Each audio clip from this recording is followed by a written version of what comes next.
பாரதி, பாரதி, பாரதி. வரேன்.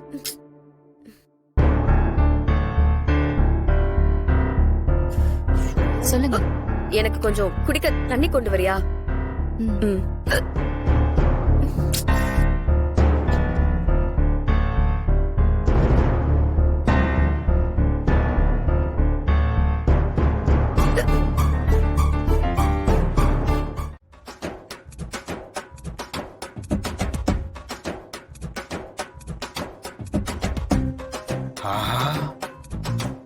அண்ணிய கோவப்படுத்தினது இவருதானா?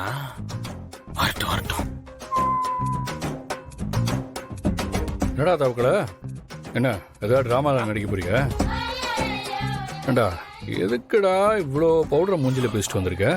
எல்லாத்துக்கும் ஒரு அளவு வேண்டாமாடா? என்ன சொன்னீங்க? என்ன பார்த்தா உங்களுக்கு எப்படி இருக்கு? என் முகத்துல இருக்கிறத பார்த்தா உங்களுக்கு பவுடர் மாதிரி தெரியுதா? இல்ல தெரியாம தான் கேக்குறேன். இது பவுடரா? இது பவுடரா? இருடா இருடா, இப்ப எதுக்கு இவ்வளவு டென்ஷன் ஆகுற? கொஞ்சம் திரும்ப. ஓ, இது மைதாவா? ஏய், அதை எதுக்குடா மூஞ்சில பூசிக்கிட்டு இருக்க? டேய் தவக்கல, உனக்கு இது தேவையாடா? தேவையா? உனக்கு இது வேணும், இதுக்கு மேலேயும் வேணும். நக்கல பாத்தியா? மைதா மாவை நானே என் மூஞ்சி எடுத்து பூசிக்கிட்டு இவர் முன்னாடி வந்து நிக்கிறேனா, இவர் அதை பார்த்துட்டு என்ன கேள்வி கேட்பாராம். என்ன கொடுமை முருகா இதெல்லாம். ஏய், கேள்வி கேட்டா பதில் சொல்லணும். முதல்ல நீ என்னைக்கு கேட்ட கேள்விக்கெல்லாம் டைரக்டா பதில் சொல்லிருக்க. இப்ப என்ன, நான் எதுக்கு இப்ப என் மூஞ்சில மைதா மாவை பூசிட்டு வந்திருக்கேன்னு உங்களுக்கு தெரிஞ்சாகணும். அவ்வளவுதானே? எனக்கு வேண்டுதல், அதான் இப்படி நிக்கிறேன். அப்படியா? இது பெரிய வேண்டுதலா இருக்கும் போல. ஏய், சும்மா சொல்லக்கூடாதுடா. நீ இந்த மைதா மாவுல ரொம்ப அழகா இருக்க, ஒயிட்டா இருக்க. நக்கலு. அப்படி இல்லடா, உன் வேண்டுதல் பயங்கரமான வேண்டுதலா இருக்கு. கண்டிப்பா பழிச்சிரும். ஓகே? என்ன கடுப்பேத்துறீங்களா? பேச போயிருங்க உள்ள. இதுக்கு எல்லாத்துக்கும் காரணம் நீங்க தான். உன் மைதா மாவு அபிஷேகத்துக்கு நான் தான் காரணம் சொல்றீங்க. எப்படி சொல்லு? டேய், அதை நானும் தெரிஞ்சுக்கிறேன். நீங்க பாரதி என்னவோ பண்ணிருக்கீங்க, அதனால தான் அண்ணி ரொம்ப கோபமா இருக்காங்க. விக்கல் வருதுன்னு தண்ணி குடிக்கிறதுக்காக கிச்சனுக்குள்ள போனேன். தண்ணி பாட்டில அவங்க கையில வச்சுக்கிட்டு குடுக்கவே மாட்டேன்ட்டாங்க. நான் கேட்டதுக்கு மைதா மாவு டப்பா எடுத்து அப்படியே என் மண்டையில கொட்டி அபிஷேகம் பண்ணி விட்டாங்க தெரியுமா? ஓ, அதனாலதான் சார் இந்த கெட்டப்ல இருக்கீங்களா? சரிடா, இப்ப எனக்கு நல்லா புரிஞ்சு போச்சு. என்னது புரிஞ்சு போச்சா? என்ன வச்சு காமெடி காமெடி பண்றீங்களா? சே, உன் அண்ணியோட பொசசிவ்னஸை ட்ரிகர் பண்றதுக்கு நான் போட்ட பிளான் சக்சஸ் ஆயிடுச்சு. நல்லா இருக்குடா அந்த கெட்டப். நல்லா இருக்கா? என்னவா இருக்கும்? என்ன பிளானா இருக்கும் நமக்கே தெரியாம? நல்லா கதையா போச்சு. இப்படி சுளுக்குக்கு ஆஸ்பத்திரி போனீங்கன்னா அப்புறம் அந்த எலும்ப காண இந்த எலும்ப காணன்னு சொல்லி ஆபரேஷன் பண்ணி ஆஸ்பத்திரியில படுக்க வச்சிருவாங்க. இந்த மாதிரி சுளுக்குகள்லாம் நாட்டு வைத்தியம் கை வைத்தியம் தான் ஒர்க் அவுட் ஆகும். என்ன சொல்ற? சுளுக்குக்கு நாட்டு வைத்தியமா? சரி, அப்படி இருந்தாலும் இந்த சிட்டில அந்த மாதிரி எங்கேயும் யாரோ ஒருத்தர் இருப்பாங்க.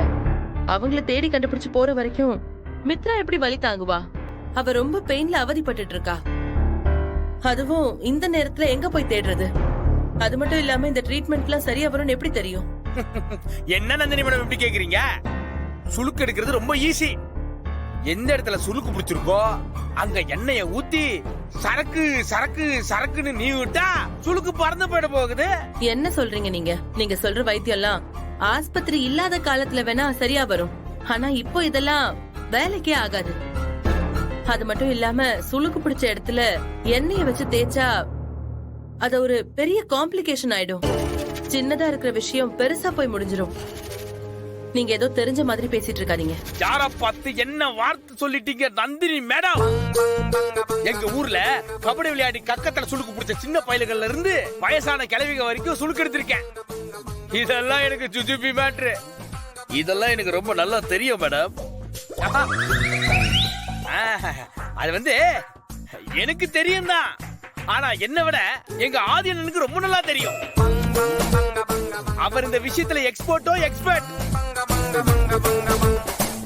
அவர் என்னை விட நல்லா சுழுக்கெடுப்பாரு. Wow, Bharathi into angry bird mode.